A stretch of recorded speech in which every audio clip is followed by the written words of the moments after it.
귀한 복된 아침입니다. 주님과 함께 또 하루를 시작하길 원합니다. 하나님 말씀 고린도후서입니다. 13장 1절에서 13절입니다. 고린도후서 13장 1절에서 13절 10절까지만 읽겠습니다. 내가 이제 세 번째 너희에게 가리니 두세 증인의 입으로 말마다 확정하리라. 내가 이미 말하였거니와 지금 떠나 있으나 두 번째 대면하였을 때와 같이 전에 죄 지은 자들과 그 남은 모든 사람에게 미리 말하노니 내가 다시 가면 용서하지 아니하리라. 이는 그리스도께서 내 안에서 말씀하시는 증거를 너희가 구함이니 이는 너희에게 대하여 약하지 않고 도리어 너희 안에서 강하시니라. 그리스도께서 약하심으로 십자가에 못 박히셨으나 하나님의 능력으로 살아계시니 우리도 그 안에서 약하나 너희에게 대하여 하나님의 능력으로 그와 함께 살리라. 너희 믿음 안에 있는가 너희 자신을 시험하고 너희 자신을 확증하라. 예수 그리스도께서 너희 안에 계신 줄을 너희가 스스로 알지 못하느냐. 그렇지 않으면 너희는 버림받은 자니라. 우리가 버림받은 자가 되지 아니한 것을 너희가 알기를 내가 바라고 우리가 하나님께서 너희로 악을 조금도 행하지 않게 하시기를 구하노니 이는 우리가 옳은 자임을 나타내고자 함이 아니라 오직 우리는 버림받은 자 같을지라도 너희는 선을 행하게 하고자 함이라. 우리가 진리를 거슬러 아무것도 할 수 없고 오직 진리를 위할 뿐이니 우리가 약할 때 너희가 강한 것을 기뻐하고 또 이것을 위하여 구하니 너희가 온전하게 되는 것이라. 그러므로 내가 떠나 있을 때에 이렇게 쓰는 것은 대면할 때에 주께서 너희를 넘어뜨리려 하지 않고 세우려 하여 내게 주신 그 고난을 따라 엄하지 않게 하려 함이라. 아멘. 오늘 말씀은 바울의 최후 통첩입니다. 테러리스트를 진압하기 위해서 이 당국자들, 앞서 이 당국자들은 이 최후의 통첩을 보내죠. 항복하면 목숨을 건질 거지만 대항할 때에는 꼼짝없이 잡히고 생명을 잃게 될 것이다 라는 거죠. 이처럼 바울은 고린도 교회에 내가 다시 돌아올 때 세 번째 방문할 때 회개하지 않는 자들은 용서하지 않겠다라고 엄하게 경고합니다. 그러나 바울은 그들을 사실 진심으로 온전하게 세우기를 원한다는 것이죠. 바울은 고린도 교회에 세 번째 방문할 때는 이전과는 사뭇 다른 태도를 취하고 있습니다. 분란과 문제를 일으킨 사람들과 그리고 사안들, 모세 율법대로 두세 사람의 증언을 통해 판단하고 확정할 것이며 또 이미 두 차례나 경고한 죄를 여전히 회개하지 않는 자들은 용서하지 않을 것이다 라는 거죠. 신명기 19장 15절에 사람이 아무 악이든지 무릇 범한 죄는 한 증인으로만 정할 것이 아니요 두 증인의 입으로나 세 증인의 입으로 그 사건을 확정할 것이라는 이 율법을 언급하고 있는 거죠. 바울은 추정이나 독단적 판단이 아닌 이런 객관적인 방법으로 범죄 문제를 반드시 엄중하게 다루겠다는 것입니다. 바울은 지금까지 고린도 교회를 부드럽고 온유하게만 대한 것은 이 복음 전파를 위해서였습니다. 그러나 이제는 교회를 죄와 혼란으로부터 바로 세우기 위해서 하나님의 능력으로 엄중하게 대할 것을 말합니다. 바울은 이전에서 심판의 대상을 단지 전에 죄 지은 자들에게 국한하지 않고 그 남은 모든 사람들에게로까지 확장을 합니다. 즉 바울은 세 번째 고린도 교회를 방문할 때에는 범죄하고 있는 자는 누구든지 사도적 권한을 직권을 사용하여서 단한 조치를 취할 것을 경고하고 있는 것입니다. 오늘날 교회들은 성도들이 상처받고 떠날까봐 죄를 알매도 단호하게 대처하지 않습니다. 회개하지 않는 죄에 대해서 엄중하게 경고하고 있는지, 사랑건해라는 공식에만 갇혀서 엄중하게 다루어야 할 죄조차 덮어두고 있지는 않은지 이 살펴볼 때 제대로 대처하는지 제 모습을 볼 때 그렇지 못한 모습을 많이 발견합니다. 그래서 오늘 말씀을 통해서 사도 바울을 통해서 좀 배우려고 합니다. 3절 이는 그리스도께서 내 안에서 말씀하시는 증거를 너희가 구함이니 그는 너희에게 대하여 약하지 않고 도리어 너희 안에서 강하시니라. 매사에 약하다고 비방당하기만 하던 바울을 사도로 세우신 분은 예수님이십니다. 이 예수님처럼 예수님도 약한 분이셨습니다. 십자가에 못 박히셨습니다. 그러나 약해 보이는 그리스도이지만 결코 약한 분이 아니십니다. 사망 권세를 이기시고 부활하신 강한 분이십니다. 사도 바울 역시 그리스도로 말미암아 약하고 겸손해진 자신의 겉모습만 보고 자신의 사도권을 의심하며 계속 범죄하고 있는 자들에게 엄중하게 심판을 행함으로 그 강함을 드러내 보이겠다라고 말합니다. 이렇게 예수님을 신뢰로 들어서 이제 지금까지 약함으로 너희를 용납했지만 이제 강함으로 심판하겠다는 거죠. 4절, 그리스도께서 약하심으로 십자가에 못 박히셨으나 하나님의 능력으로 살아 계시니 우리도 그 안에 약하나 너희에게 대하여 하나님의 능력으로 그와 함께 살리라. 예수님께서 강하시지만은 그 스스로 그 죄에서 구원받지 못할 그들을 살리기 위하여, 구원하기 위하여 그 핍박자 유대인들, 그들을 그냥 단번에 심판할 수 있지만 용서했던 것 아닙니까?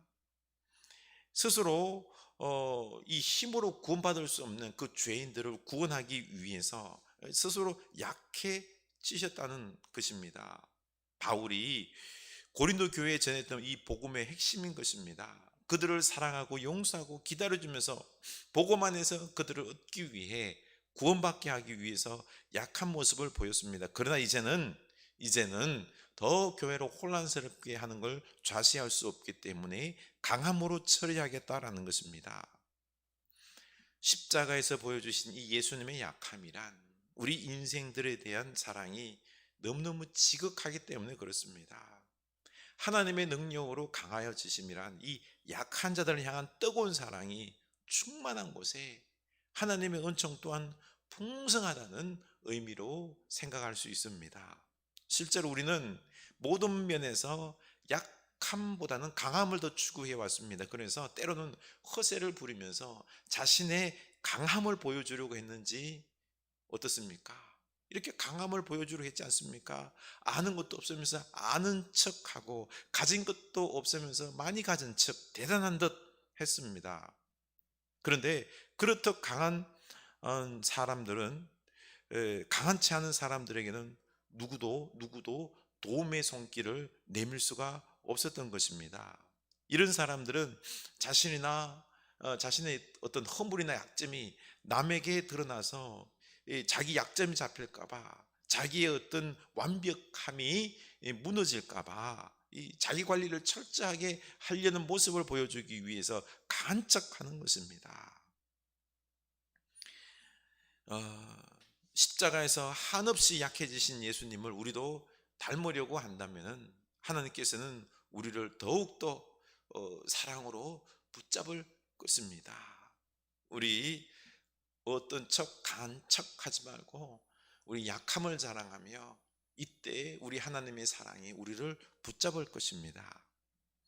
바울은 하나님의 대리 재판장이 되어서 이제 고린도 교인들이 죄에서 회개하였는지 아니하였는지를 확인하고 판결을 내리겠다라고 경고하지요.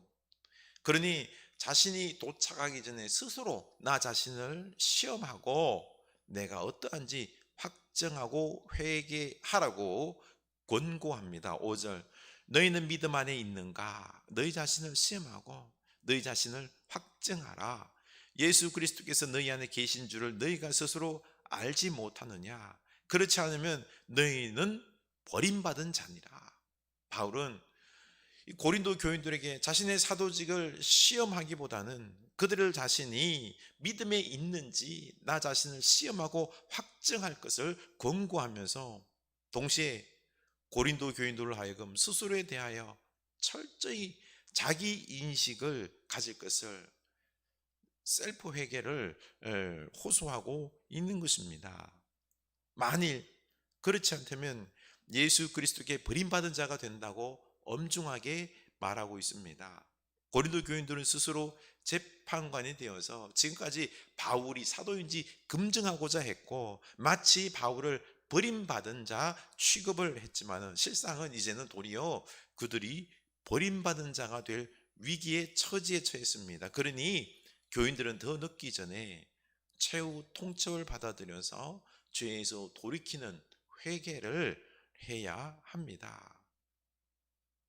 회개로 열매 맺는 믿음의 증거가 없다면 그들은 진정한 그리스도인이 아닐 것입니다. 바울은 고린도 교회 성도들을 다시 만날 때 그들이 모두 온전한 그리스도인으로 입증되기를 간절히 바라고 말하는 것입니다. 그가 진정 원하는 것은 이들이 회복되고 온전해지고 강건함이지, 자신의 권위로 그들을 판단하고 무너뜨리고 하는 것을 정죄하는 걸 원하지 않는 것입니다. 고린도 교회가 이 바울의 귀환에 대비해서 믿음을 꼭 점검해야 되는 것입니다. 이처럼 우리도 또한 예수님께서 이 땅에 오심, 도둑같이 오실 것입니다. 임박하신 이 심판자 예수님의 오심, 우리 그날에 속히 임할 것을 알고 두렵고 떨림으로 우리도 또한 나 자신을 시험하고 확정해야 할 것입니다. 하나님의 말씀이 엄중함을 기억해야 됩니다. 말, 습관, 손과 발의 행동, 머리와 마음으로 짓는 죄까지 모두 살피고 나를 돌이켜야 됩니다. 그리하여야 버림받지 않고 예수님과 더불어 살아갈 수 있는 거죠. 우리 오늘 이 말씀을, 우리에게 주신 하나님의 말씀으로 알고 최후 통첩의 말씀으로 알고 나 자신을 돌이켜보고 회개하고 셀프 점검하는, 그리고 확증하는 우리들의 모습이 될 수 있기를 원합니다. 오늘날 이런 모습이었기 때문에 한국교회가 타락해서 가고 있고, 우리의 믿음이 병들어가고 있고, 교회가 거룩함을 잊어버리고 지금 싸움터가 되어버렸습니다. 우리 남에게 뭐라고 하기에 앞서서 나 자신의 믿음을 한번 점검해 볼 수 있는, 회개할 수 있는 우리가 될 수 있기를 주님의 이름으로 간곡히 부탁드립니다. 기도합시다. 하나님 아버지, 하나님 아버지, 우리는 진정 다른 사람들을 정죄하고 비방하기는 참 쉽게 했습니다만 나 자신을 돌아보진 않습니다. 말씀에 비추어서 나 자신을 확증하게 하여 주시옵소서. 내 말과 내 행동과 내 생각, 주여 내 마음의 의도들, 내가 원하는 바, 내 가치관, 목적, 목표 모두 하나님 말씀에 비추어서 나 자신을 들여다보게 하여 주시고 날마다 회개하는 우리들 되게 하여 주시옵소서. 하나님, 우리가 그리스도처럼 약함의 모습으로 약함을 자랑하게 하여 주시옵소서. 있는 척, 아는 척, 과장되이 힘 있는 척 하지 아니하고 사랑으로 대하고, 그리고 또한 이럴 때 우리 약함을 드러낼 때 하나님께서 우리를 불쌍히 여기시고 돌보실 줄로 압니다. 우리 하나님의 은혜가 머무는 사랑이 충만한 축복이 풍성한 우리들의 모습이 될 수 있기를 원합니다. 주여, 주여, 주님께서 도적같이 임하시고, 그리고 우리가 어떻게 죽음이 임하여 종말이 임할 수 있습니다. 오늘 종말론적 삶 속에서 나 자신을 되돌아보는 우리들의 모습이 될 수 있게 하여 주시옵소서. 예수님 이름으로 기도드립니다. 아멘.